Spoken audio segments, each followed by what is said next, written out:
Hi, I'm Andrea Beaulieu. Do you ever have to pitch your business or pitch an idea?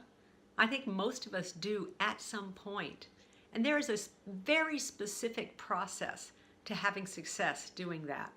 And it starts with knowing what your core message is, knowing what is that thing that you want your listener, your audience to walk away with. What is that what's in it for me piece? And how do you deliver that uniquely? That's the very first thing. Then you want to follow that up with a story of success and how this has worked for others. Back it up with some information, some research, some statistics. Share how this has worked for others in terms of social proof and why your company or you as an individual are the person to deliver that. And then end that with your call to action.